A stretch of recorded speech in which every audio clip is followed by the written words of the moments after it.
right, everybody. I'm Steve, and this is A is for Alice, B is for Bob. And today is brought to you by the letter P for Procol Harum, because you know what? I completed their discography. Took a while. I think it took buying a book about them to do it. So when I read a book about a band, I like to own the entire discography for one thing, and also it was long overdue. They're too good of a band for me to have gone this long without owning everything by them. So let's kick it off here with their debut. Oh, and little side note here. How did they form? Well, Guy Stevens, who's the manager of Matahupo, he introduced lyricist Keith Reed to piano player, songwriter Gary Brooker. Thought they'd make a good team, and they did. So here's the debut.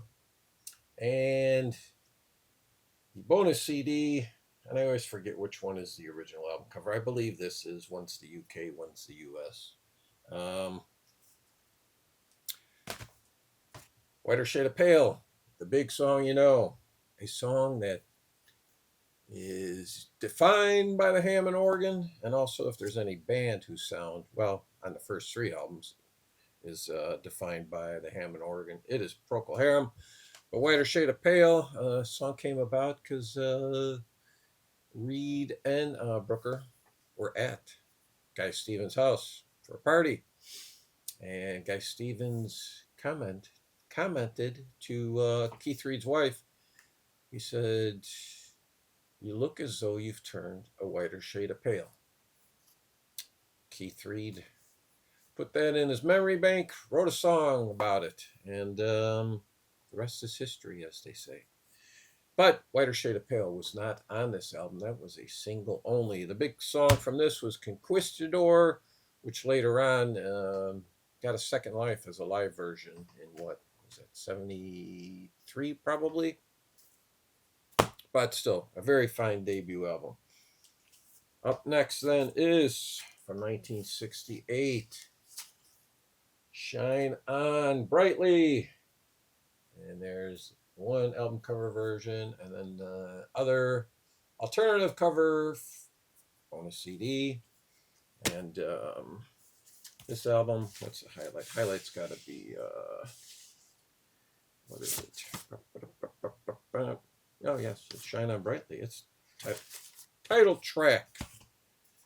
So there you go, up third. And this is the final album for Hammond organ player Matthew Fisher, and many people consider this to be their best album. I'm not going to argue with them.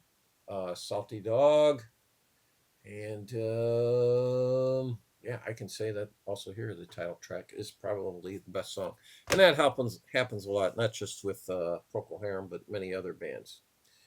All right, so Fisher is out, and they decide, you know what, we're going to let Robin Trower on guitar take the spotlight. And that is a smart move. And they do it right away. Opening track, Whiskey Train, on the fine album Home. Once again, the bonus CD.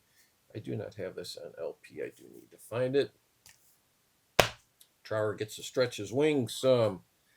Then they release Broken Barricades. And also the bonus CD. Best track on this, once again, opening song, Simple Sister. Robin Trower gets to show off his chops. And you know what? This is his last album with them. Yes, he leaves, goes out on his own, records his first solo album in 73, twice removed from yesterday. A very fine album, but there was much better to come from Robin Trower, because 74, he released his best album, Bridge Size. That is a perfect album. There's not a weak song on there. There's not a weak moment on that album. If you've never heard it, go listen to it. Up next, then, they come out with Grand Hotel. I don't have the LP for this either.